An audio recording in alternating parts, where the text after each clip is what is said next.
2 Samuel 11. In the spring, when kings march out to war, David sent Joab with his officers and all Israel. They destroyed the Ammonites and besieged Rabbah, but David remained in Jerusalem. One evening, David got up from his bed and strolled around on the roof of the palace. From the roof, he saw a woman bathing, a very beautiful woman. So David sent someone to inquire about her, and he said, "Isn't this Bathsheba, daughter of Eliam and wife of Uriah the Hittite?" David sent messengers to get her, and when she came to him, he slept with her. Now she had just been purifying herself from her uncleanness. Afterwards, she returned home. The woman conceived and sent word to inform David, "I am pregnant." David sent orders to Joab, "Send me Uriah the Hittite." So Joab sent Uriah to David. When Uriah came to him, David asked how Joab and the troops were doing and how the war was going. Then he said to Uriah, "Go down to your house and wash your feet." So Uriah left the palace, and a gift from the king followed him. But Uriah slept at the door of the palace with all his master's servants. He did not go down to his house. When it was reported to David Uriah didn't go home, David questioned Uriah, "Haven't you just come from a journey? Why didn't you go home?" Uriah answered David, "The ark, Israel, and Judah are dwelling in tents, and my master Joab and his soldiers are camping in the open field.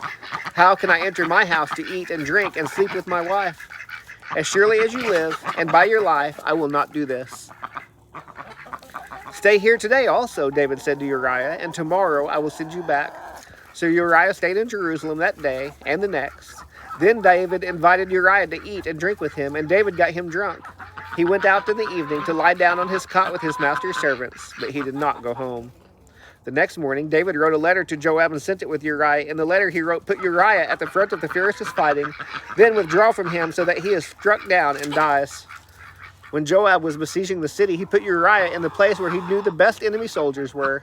Then the men of the city came out and attacked Joab, and some of the men from David's soldiers fell in battle. Uriah the Hittite also died. Joab sent someone to report to David all the details of the battle. He commanded the messenger, "When you finish telling the king all the details of the battle, if the king's anger gets stirred up and he asks you, 'Why did you get so close to the city to fight? Didn't you realize they would shoot from the top of the wall?' At Thebez, who struck Abimelech, son of Jerubbeth, didn't a woman drop an upper millstone on him from the top of the wall so that he died? Why did you get so close to the wall? Then say, 'Your servant Uriah the Hittite is also dead.'" Then the messengers left. When he arrived to report to David all that Joab had sent him to tell, the messenger reported to David, "The men gained the advantage over us and came out against us in the field, but we counterattacked right up to the entrance of the city gate. However, the archers shot down on your servants from the top of the wall, and some of the king's servants died.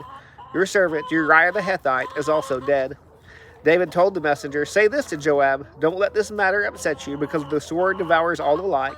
Intensify your fight against the city and demolish it. Encourage him.'" When Uriah's wife heard that her husband Uriah had died, she mourned for him.